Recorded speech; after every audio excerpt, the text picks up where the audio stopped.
to become expert in a field, is it required to have a PhD? Not necessary. किसने कहा ये? Actually, you told no, sir. Like you find people like who are already they are very successful in your domain. So I just went to Google. I was reading about their work and all. So most of people were having PhD and they're doing such a high work. And I'm completely from a different background. Like my engineering background was from electrical engineering. So I got this doubt. मैंने PhD करी हुई है क्या? No. Do you know about my background? और मेरे जैसे और भी बहुत सारे लोग हैं दुनिया में जो बहुत कुछ कर रहे हैं अलग अलग तरीके से। उन्होंने तो कोई PhD नहीं करी हुई। और दूसरी तरफ से देयर आर पीपल जिन्होंने PhD करी हुई है और वो जा करके एक पियोन की जॉब के लिए अप्लाई कर रहे हैं, जहाँ पे जो बेसिक जो मिनिमम क्वालिफिकेशन चाहिए, एक गवर्नमेंट जॉब की पीछे वैकेंसीज निकली थी, वहाँ पे मिनिमम क्वालिफिकेशन होनी चाहिए थी 10th स्टैंडर्ड, और उन्होंने PhD करी हुई है और वहाँ पर जा करके अप्लाई कर रहे हैं। तो सिर्फ PhD करने से कुछ नहीं होता है। It's more about if you are passionate about it, और फिर आप PhD कर रहे हो तो ठीक है, बट सिर्फ नाम के लिए आप PhD कर रहे हो तो उसका कोई फायदा नहीं है। फॉर एग्जाम्पल, कोई पर्सन है, उसने साइकोलॉजी में PhD करी हुई है, बट वो किस लिए करी हुई है? डिग्री के लिए। डिग्री किस लिए चाहिए? ताकि एक अच्छी जॉब मिल सके। और दूसरी तरफ कोई पर्सन है जिसने PhD तो क्या कुछ भी नहीं करा हुआ साइकोलॉजी में, बट वो पैशनेट है साइकोलॉजी को लेकर के, वो पढ़ते रहते हैं लेटेस्ट रिसर्च क्या चल रही है, कहाँ क्या हो रहा है, क्या नहीं हो रहा है, ये है वो है, तो दे आर रियली पैशनेट। तो कोई भी पर्सन है, उनको उनसे बात करके ज्यादा मजा आएगा बजाय कोई ऐसा इंसान जो जार्गन्स होते हैं सिर्फ उनको यूज कर रहे हैं और बड़े बड़े वर्ड्स आपकी तरफ फेंक रहे हैं, लेकिन उनको एक्चुअल में कुछ भी अंडरस्टैंडिंग नहीं है कि साइकोलॉजी होती क्या है। I made a lot of such people also जिन्होंने PhD करी हुई है, ये किया हुआ है, वो किया हुआ है, अलग अलग फील्ड्स में, लेकिन deep within they are not passionate about it. So देखो, ध्यान से समझना, दो तरह के लोग होते हैं। मैं एक अभी साइकोलॉजी का एग्जांपल दे रहा था, तो उसी में आगे बढ़ते हैं, एक स्टेप और आगे बढ़ते हैं। एक होते हैं जो सिर्फ बुक्स से सीखते हैं, बुक्स में जो लिखा हुआ है वो सारी टर्म्स को याद कर लिया कि कॉग्निटिव डिसोनेंस ये होता है, ये होता है, वो होता है, ये एक्सपेरिमेंट हुआ था, एक स्टैनफोर्ड प्रिजन एक्सपेरिमेंट नाम की चीज हुई थी, उसमें ये था, उसमें वो था, उसमें वो था।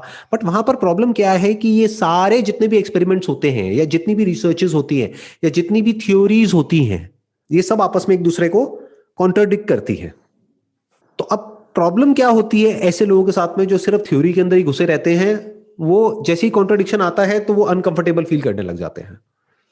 सो इंपॉर्टेंट क्या है, ये नहीं कि हम सिर्फ कहीं से पढ़ रहे हैं या समझ रहे हैं, या हमारे पास में डिग्री है, डिप्लोमा है, ये है, वो है, पता नहीं क्या क्या है। इंपॉर्टेंट ये है कि क्या एक्चुअल में जो भी हमने पढ़ा और समझा उसको प्रैक्टिकली किया या नहीं किया। Are you just a psychology student, or you understanding psychology based upon your own psychology? Then आप किसी भी PhD होल्डर से बहुत आगे हो। क्यों? क्योंकि साइकोलॉजी बाहर थोड़ी ही है, अंदर है। जिस तरीके से आपकी ब्रेन काम करती है, जिस तरह से मेरी ब्रेन काम करती है, वो कोई अलग अलग थोड़ी है। बेसिक जो अंडरलाइंग जो फिनोमिना है, जो डिजायर्स और फियर्स के अकॉर्डिंग ऑपरेट करता है, वो तो सेम ही है ना। It is not similar, it is same. जो फीलिंग्स है, इमोशंस हैं, जिस तरह से ट्रिगर होती है, जो इंपल्सेस उठती हैं, उसके अकॉर्डिंग जो साइकोसोमैटिक चेंजेस आते हैं हमारी बॉडी के अंदर, वो तो सेम ही है ना। That is not similar, that is same.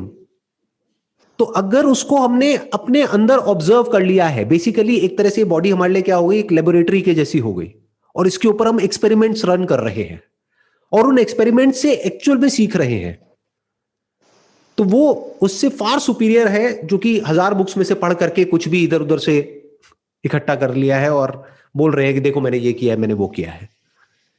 क्योंकि जो भी उन्होंने स्टडी किया है, इन स्टडीज में क्या होता है, कुछ टाइम बाद वो एक स्टडी दूसरी स्टडी को कॉन्ट्राडिक्ट कर देती है, उसको गलत प्रूव कर देती है। तो अब वो इंसान फंस जाएगा, वो कहेगा ये सही है, वो सही है। अगर उसने अपने अंदर अपने माइंड को स्टडी किया है तो वो कंफ्यूज नहीं होगा, वो समझ जाएगा अच्छा ये भी सही है, वो भी सही है, दोनों का अपना अपना स्टैंड पॉइंट है। तो वो बड़ी आसानी से चीजों को कॉम्प्रिहेंड कर लेगा। नहीं तो वो सिर्फ थियोरेटिकली आगे बढ़ रहा है। तो मैं तो यही कहूंगा कि चाहे कोई भी डिग्री हो, कोई भी डिप्लोमा हो, उससे लाख गुना ज्यादा जो इंपॉर्टेंट है वो है कि how passionate you are for that particular topic, for that particular subject which you are studying. That is much more important than anything for that matter.